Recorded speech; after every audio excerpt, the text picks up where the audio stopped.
Hello, everybody, and welcome to the WTF1 wrap powered by MoneyGram. That's very exciting to say, isn't it, Hannah? Makes me Yes, it's thrilling. makes me feel very corporate and exciting. Yeah. Um, what is that noise? Oh Oh, no. I just heard, is something happening in your We have house? builders. No, Fantastic they're news. next door. I didn't know that it would be that loud though, so that's my bad. Well, if you could tell them we're trying to do a stream here, that'd be much appreciated. I'm not going to tell them to stop, unfortunately. Fair enough. Well, that was qualifying, and I will say I think everyone's probably on the same page here. Q1, not P1. That was an awful slip up. I'm so sorry. Q1 made it seem like anything was possible this season.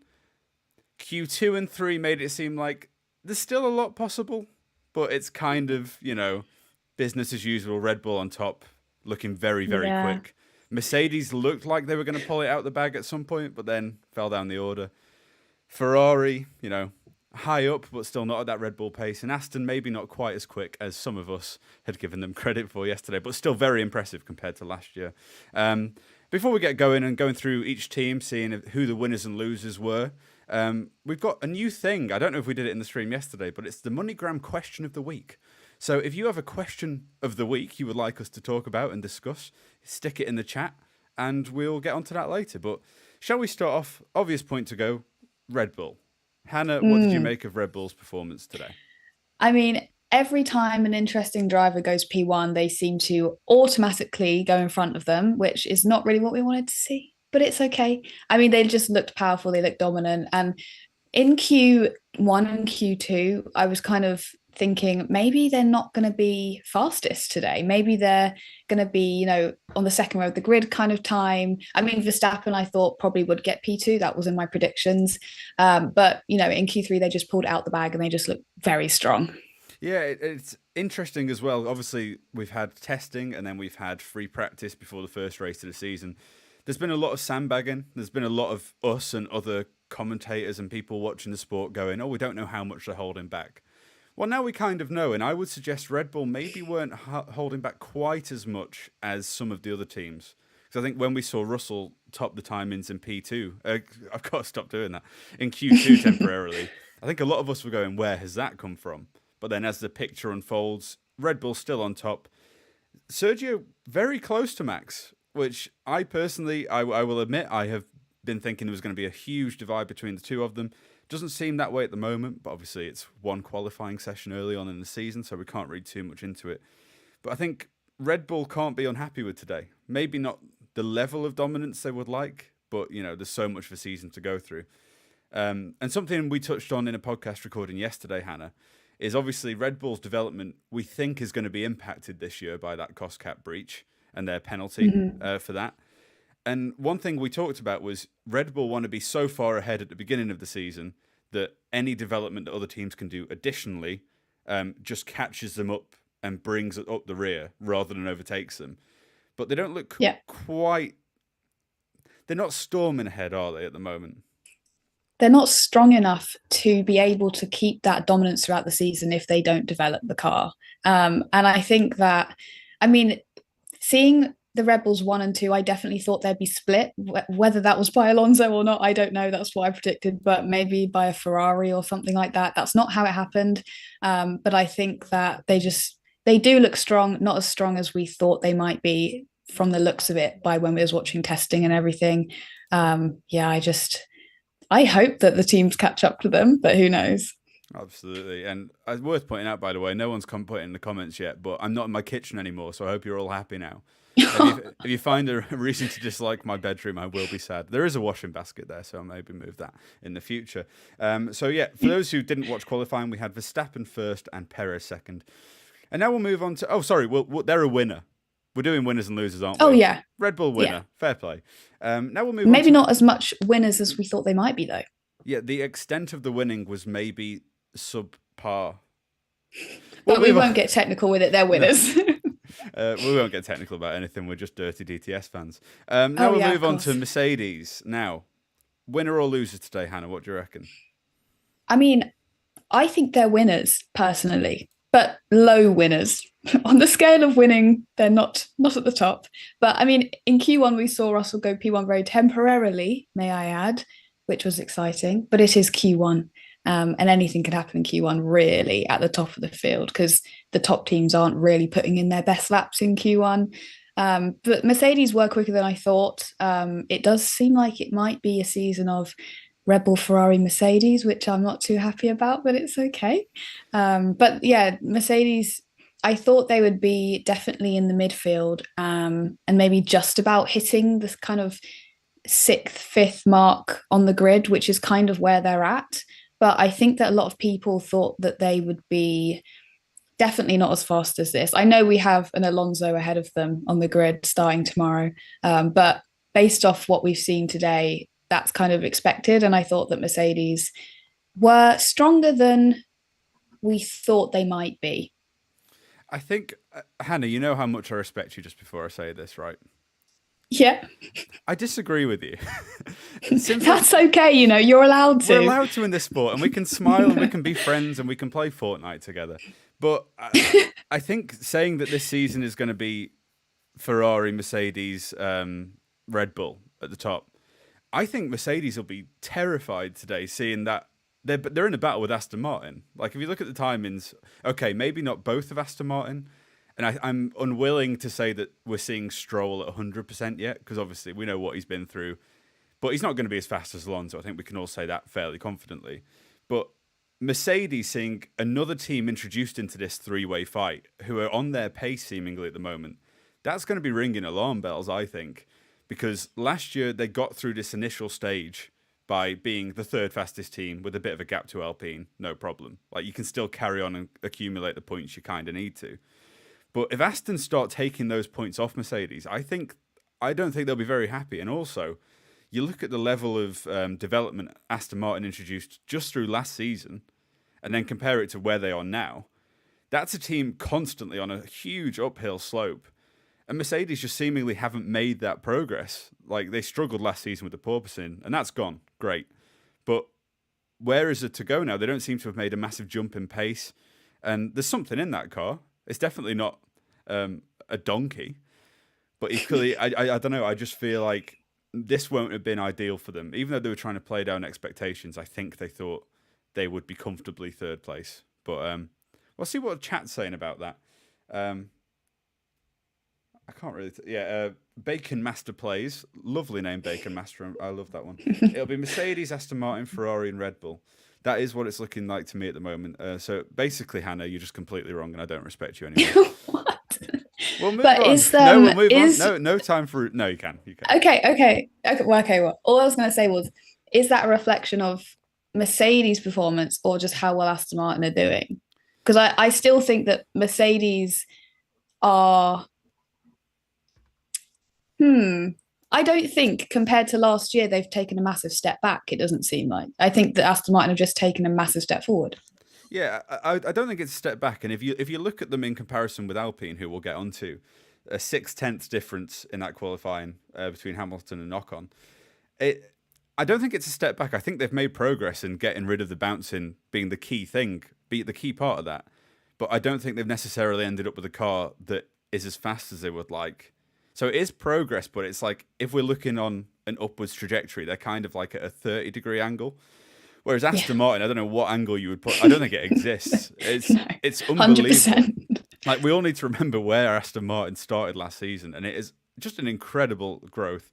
And I am an Aston Martin fan, so I'm obviously very excited. I put my eggs in the right basket. But we'll move on now to... Oh, sorry. Mercedes winner or loser, Hannah? Have I done this? I can't remember. Yeah, we did it at the start. I said winner, but I'm assuming you're going to go ahead and say loser. I wouldn't say loser. I don't think they're anything. We need a middle. We need a... What did Charlie say the other week? An averager. Yeah, it's just not quite as... the concept's a bit less extreme then, isn't it? Yes. No. We need... Yeah, pick winner or loser. Come on. I'll go winner, because I think there is pace to unlock in that car. Last year, I wouldn't have said that quite as much, but I think there's room for improvement, definitely. We'll move on to someone who I'm instantly going to call potentially the biggest loser of the day, McLaren. So, You've ended up with Norris in 11th, Piastri in 18th. Not a good day for them, was it? No, it wasn't. And I mean, in Q1 and 2, or sorry, just Q1, And in FP3, I thought that Oscar was keeping pretty close with Lando in terms of his lap times, which I didn't expect. I think that's really positive to see from Oscar because I thought there'd be a big gap, throughout all of the practice sessions and definitely in qualifying. I mean, there is a gap in qualifying, but maybe that was just he didn't put together a good enough lap. But I mean, it was so interesting to see Norris and Sargent as well getting exactly the same time in qualifying. Sargent must be punching the wall right now because I feel like he did a really good job to get up to that and have the equal time as Norris. Just Norris is very lucky because he could have very easily been knocked out in Q3 as well. Um, but yeah, just overall, McLaren definitely not as strong as actually. I was going to say not as strong as last year, but this time last year they were right at the back of the grid for qualifying and the race. So maybe it's a step up, but it's not really, is it? No, I think you've got two things today for McLaren that save face a little bit. You've got the fact that Lando Norris has done a Lando Norris thing, and I believe completely outperformed the car. I don't think he had a Yeah. right to get that where he did. And you've also got the excuse of it's Piastri's first run out in qualifying, which is completely true. I completely agree with it. I don't think he's had a bad drive, and I think we'll see him improve massively this season because he's just got an amazing track record behind him. But the car is, I nearly swore then, the car is not good. It's clearly not good. The way they're wrestling it around, they don't look comfortable. And they've got a big package on the way. Must be nice. Sorry. A big package on the way coming sort of around Baku. And you can save a season. When you're in the midfield battle, you can absolutely save a season in that time and you get the points you need. But just to turn up with this car, like Lando, it's something during the off-season I've talked about so many times. He cannot be happy. He cannot be happy with his decision to put his loyalty into a team that's not really paying off for him. So how do you think he must be feeling today? Yeah, pretty disappointed. I mean, I suppose today isn't the first day he'll be disappointed. I think he would have kind of sensed that this would be the case with their car this year for, over the winter break and definitely during testing. I mean, we said this a lot in different Hot Takes Wednesdays that you've been in, that Lando might have to think about cutting the contract short and moving elsewhere if he can, if he wants to be in that seat that is getting him world championships and even fighting for wins at least and more podiums, because we know he's capable of getting a podium even in a car that's not worth a podium. So I'm sure that definitely tomorrow and the next couple of races he's going to be very frustrated and he might consider, I mean, I'm sure he already is considering other teams, let's be real, but yeah, it's definitely not going to be a nice season for him, I don't think. No, I completely agree. For those who didn't watch, Piastri in 18th, Norris in 11th.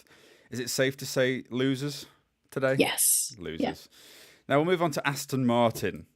A lot of promise, over the weekend. Consistently looking fast. Not sure if Stroll was going to be involved today after he's being carried out of the car yesterday.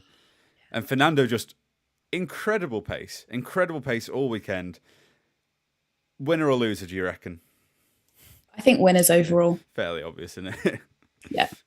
Although, I mean, they are winners, let's be real, compared to last year, but compared to this morning and yesterday, maybe they're losers because we all thought Alonso would be in a chance of getting pole. But I mean, both cars, Stroll and Alonso, are looking strong in FP3, strong in all of the qualifying sessions. And like you mentioned a second ago, that video of Stroll getting out of the car, when I saw that yesterday, I thought, or not getting out of the car, he had to be lifted from the car. I thought he's definitely not fit for qualifying or a race. And someone said to me that they had a bold prediction that Stroll will last 30 laps tomorrow before he has to retire due to his wrists.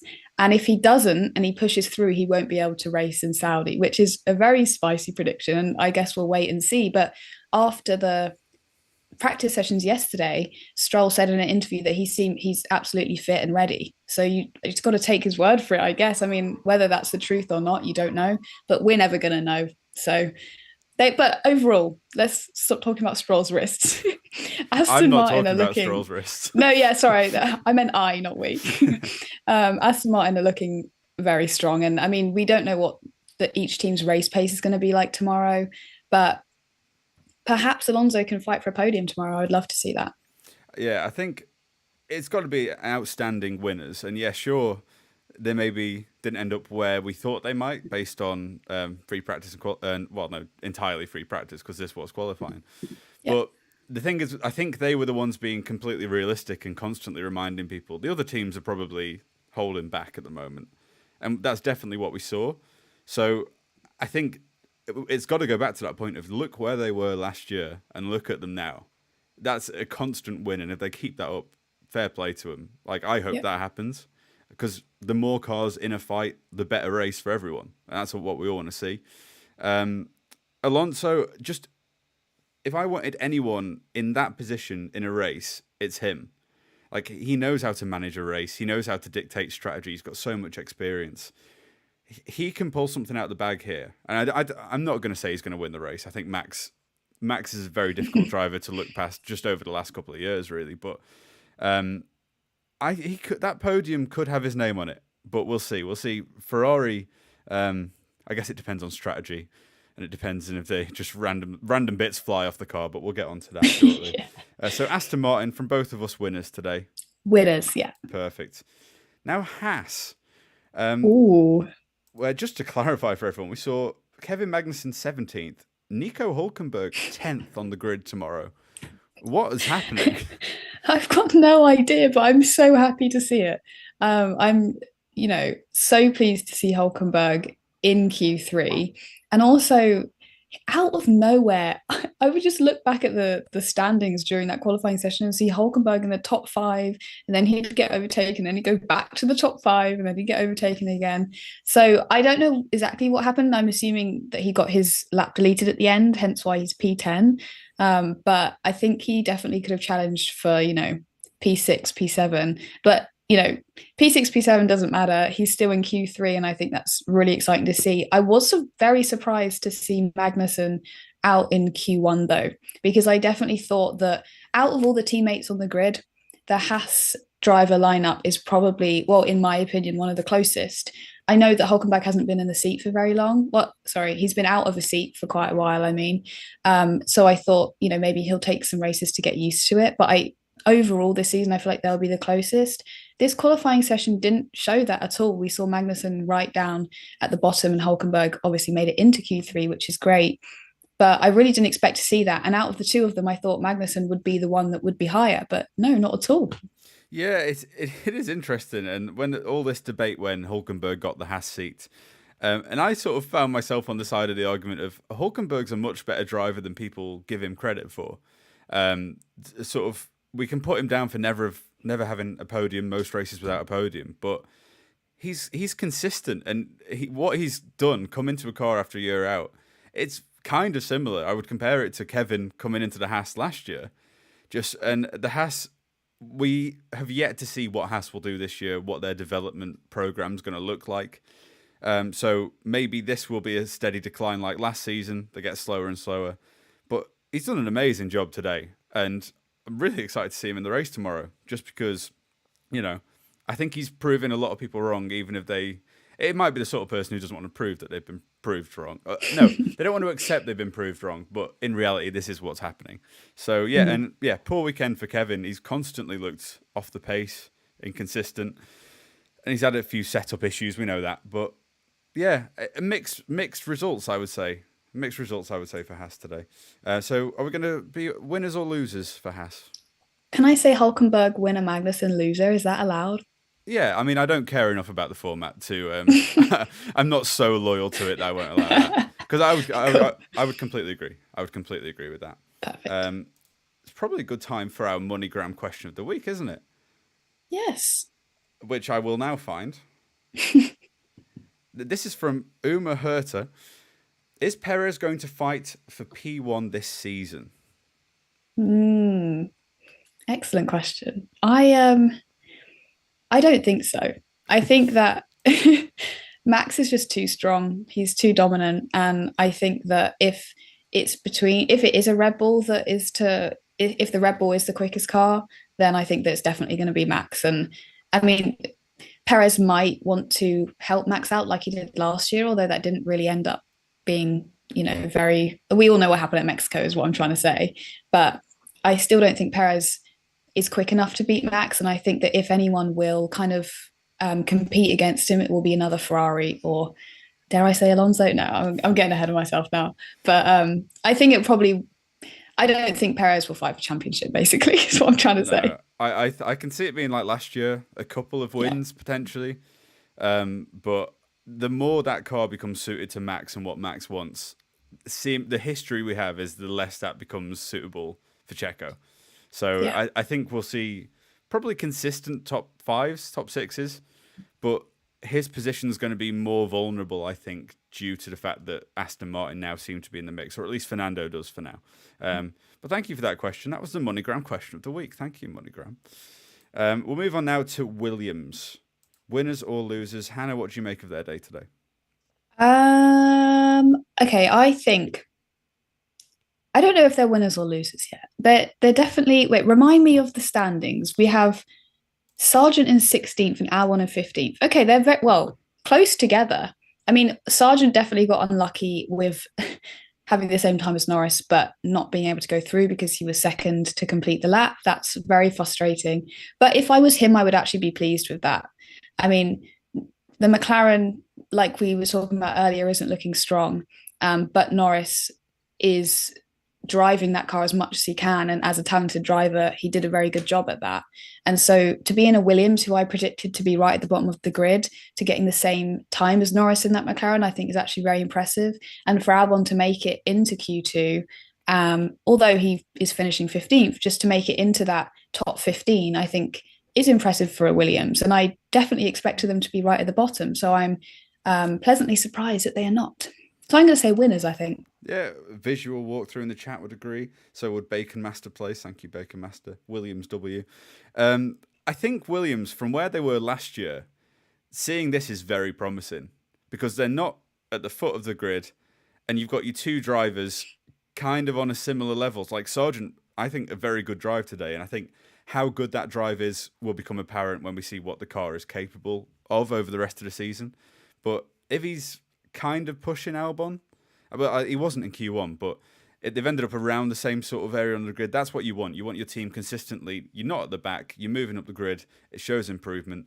And I think also they've got a massive advantage when it comes to race strategy with James Vowles. We know he's got a lot of expertise in that area with Brawn and Mercedes. So I don't think Williams will be too... I don't think they'll be getting themselves too excited, but I equally don't think they'll be disheartened at all by today. And yeah, we know Alex is very strong in a race. Yet to see that with Logan. But tomorrow could be a very good day for Williams if you take it from the perspective of where they have been and where they are now, kind of like with Aston. It's like even if Aston finished 7th and 8th tomorrow, you still say that's incredible improvement. Same for Williams if you've got both drivers sort of 13th, 14th tomorrow. It's not points, but it's improvement, and that's what we want to see. So I'd be inclined Williams winners. I think I would agree. Now we'll move on to a team called Ferrari, because that's who we're going to talk about next. Ferrari, winners or losers. Difficult one today, with a strange moment of Charles just getting out the car near the end of Q3, but keeping on to third. No idea why that happened still. I feel like to get onto the stream, we had to turn off the coverage like pretty soon after Q3 ended. So we didn't really get to understand what happened there, but annoying to see him not push for pole position right at the end. Ferrari is a really weird one because I think that second place in the constructors, like at the moment, is probably where we assumed that they would be behind Red Bull, because no one expected the Astons to be up there. And we thought, well, I did think that Mercedes would be fighting the Red Bulls, but like from watching testing and this race weekend so far, I did predict Ferrari to be there. So I'm not really surprised that they're behind the Red Bulls. I did kind of hope to see them mix the Red Bulls a little bit, maybe splitting them and then having Perez in P3 or P4.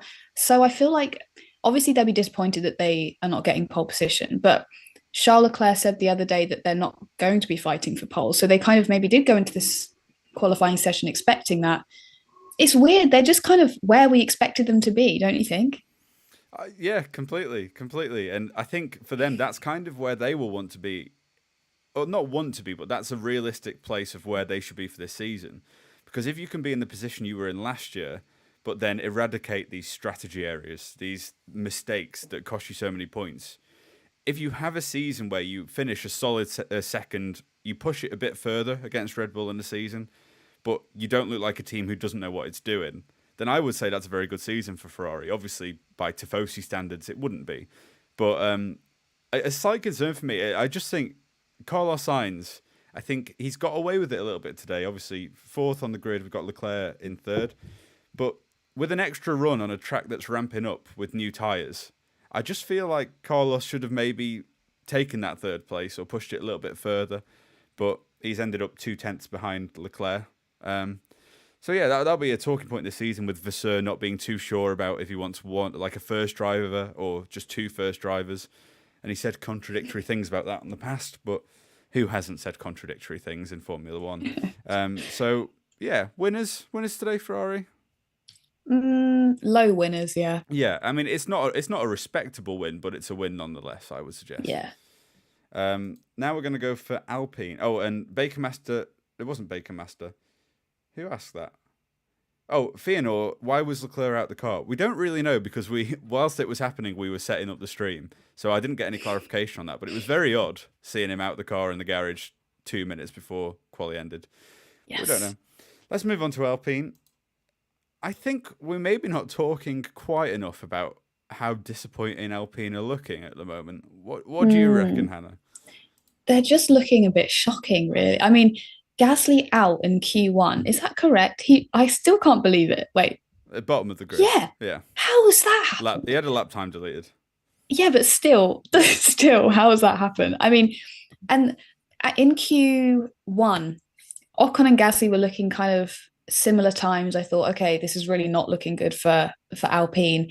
And then Ocon ending up being in Q3 and putting it P9. It's really difficult, because that doesn't really give us a good idea about where Alpine are. Like with Williams, we can see both the teammates together, and it gives us a good idea about, okay, maybe Williams that's where they are, because both teammates, set similar lap times. With Alpine, it's like Ocon in P9, Gasly right at the bottom. Where on earth are they in that midfield? Because I don't think they're the worst team, but they're definitely, I didn't think they would be Q3 worthy, but it seems that they have. And maybe that's to do with Ocon having more experience in that Alpine, and Gasly, it might take him a few races to get used to the car.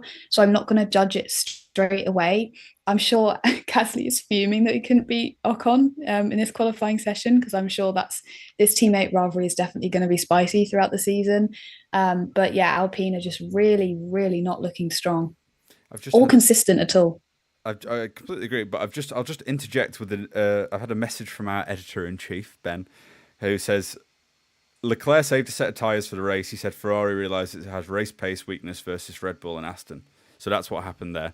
I see. Okay. Yeah, Alpine, I generally think that Ocon is massively underrated as a driver. That's a hill I am prepared to die on. So I believe if you've got a car that's sort of midfield, lower midfield, he is the sort of driver like Lando Norris who could get that car further up the field, possibly further than it deserves. So if ninth is where that is, I think they're in kind of a similar position to McLaren at the moment. And you've got to give, I guess we have to give Pierre a little bit of leeway on this. But equally, he's a Formula One driver. He has been for years now. That's disappointing. If Logan Sargent can give the performance he did, then I think 20th in an Alpine is pretty disappointing. So I'm quite happy to say big losers this weekend, Alpine. They've just not looked good. Losers for me. And also what I thought was really interesting is that Ocon and Gasly, I didn't quite realise this going into this season, but they are so similar in terms of their career. Like similar amount of seasons, really similar amount of race starts, both one race win each. It's so intense, and I'm sure they're so competitive against each other, which is what I feel like is going to be really interesting with Alpine this season. But yeah, it's just not looking good for the team, but that teammate rivalry is definitely going to be interesting. See, I just have a feeling they'll be really civil this year, and then next year it'll kick off massively. But we'll see what happens. Now we've got two more teams left. We've got Alpha Tauri. Just give you a standings update. You had De Vries in 19th. You got Tsunoda in 14th. Not a remarkable day, I think it's fair to say, Hannah. No. I don't think I can pinpoint one interesting thing that happened with AlphaTauri today, unfortunately. But I mean, to be honest, I thought they would be right down at the bottom, and they definitely were at the bottom with De Vries in 19th. But I mean, Gasly kind of helping him there going last. But I think if Gasly managed to put in like a better lap, which I think he could have easily done, De Vries would be P20. They're just not looking strong at all. I don't really have much to say about them at all. Like, help me out here, Ciaran, please. Sorry, no, I just seen a really funny comment from Say Rigora. Oh no, it wasn't that. Who was it from? I can never tell who these comments are from. From Weed Freer, great name. What's the chances, do we think, of Bottas doing the opposite of his haircut this season? A reverse mullet with just long hair around the side. So I was just picturing that so vividly that I completely forgot that I was meant to be talking about a team that. Someone needs to edit that, I think. That would be fantastic. I would like to see that personally. Mhm. What were we talking about? Alpha Tauri. Yeah, Yeah. disappointing. I think Tsunoda will be happy that he's ahead of De Vries and hope it stays that way because, I mean, I feel sorry for Tsunoda in a lot of ways because what chance has he got to prove himself? I think he is a driver with potential for sure. He's not been consistent. He's not been reliable, but if you're putting him in a car that's seemingly just getting worse and more disappointing, then that could be the end of someone's Formula One career because you've had 3 years without much success in any regard, really. But a lot of this, it just feels like it's on the car. And I don't know, it's sad because I really like Yuki. And I Yeah, get he's him. great. Nick is obviously a talent. And it's weird for him having a rookie season at his age with a car that's seemingly not going to do much. But, you know, we have development. We'll see what happens. But I would say, yeah, losers, solid losers. Yeah. Yeah, definitely. We hope that changes. That would be nice. We'll finish off with Alfa Romeo. For those of you who didn't watch, Alfa Romeo ended up in 13th and 12th. Zhou 13th, Bottas in 12th. Interesting. It's interesting with Alfa Romeo because last season they came in strong with a very light car, and then everyone made their car lighter, and you saw the Alfa Romeo drop down the grid. Yeah. So I guess it's a question of what their development approach is for the season because if they're looking to make big improvements, then that's a great foundation. If they're not, then this could be, they're kind of in that spot today. It could be that problem of, oh no, where do we go from here? What do you reckon? What do you make of them?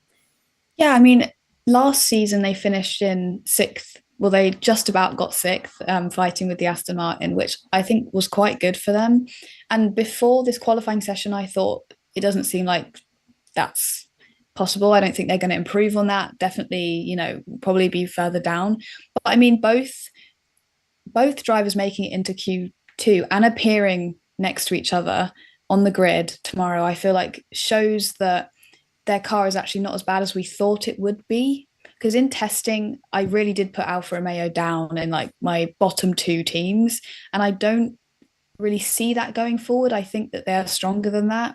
Maybe that's due to some teams just not performing today in qualifying and looking worse than they actually are.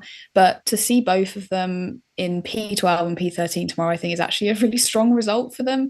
Definitely based from what we saw in practice sessions and testing, I feel like they're looking a lot stronger than we thought that they might be. I don't know if you agree with that or not. Honestly, I don't really know. They're a baffling team to me because it's a team that you've obviously got Audi coming in. So it's a team in some respects on the up, but from what we saw last season was just a team going downhill. So it's really weird to look at where they are now and anticipate what that means on a larger scale. But I think they'll be happy with that today. Seeing the cars there, if there's a plan to improve the car and bring in upgrades, then I think they'll be especially happy with it. And I think race pace tomorrow, you've got Norris, Hulkenberg in front of you, and Ocon. That'll be very interesting to see how those two Alphas fare there. Because if throughout the course of the race they get ahead of those cars, I will change my answer to be massive winners. But if they can't get near that McLaren that looks like it's struggling so much, sure, it's Lando Norris, but equally, it's Valtteri Bottas. So we'll see. We'll see a lot more about the cars. We'll learn a lot more throughout the race tomorrow. But yeah, I think I want to go a very slight win. I'm putting them at winners. I'm feeling optimistic for Alfa Romeo, especially considering how they ended up last season. But yeah, that was the grid. We've done our job. This is fantastic news. Those are our winners and losers today. I'll just ask in the chat quickly, who was your biggest loser? Who was your biggest winner? Which team? And if you say us, I'll be really upset. Overall today, Ciaran, do you think that the qualifying session today was a success? Are you satisfied with the result? Because I'm slightly unsatisfied, but that's okay. I think Q1, I was excited. Like, I got properly riled up for the season to come. Oh, I was yeah. thinking this is going to be, everyone's going to be in the fight. It's going to be amazing. And then reality slowly crept in. But I still think we're in a very good place. Like, you know how these cars can change throughout a season. We're still in a very good place for this to be a good, fun season, at least until August, I reckon. And that's when the title will be decided. Biggest loser, Pierre or Nick? Yeah, that's a fair one from Rody. Apparently, Stroll also has a broken toe. Where have you learned this from? I wish I knew more about Stroll's anatomy. Where'd the broken toe come from? Hulkenberg biggest winner, demolished Magnussen. I think Hulkenberg will be very satisfied with his performance today. I agree with you. Mm-hmm.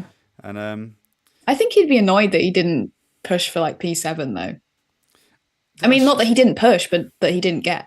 I mean, surely that'd be very optimistic. Well, I mean, no, I don't think so. You've got four teams like clear at the top. I mean, that'd be that's very true. And there's also the element as well. Like I think a couple of people have said here, Stroll's not 100%, which I think would solidify that top 8, make it closer.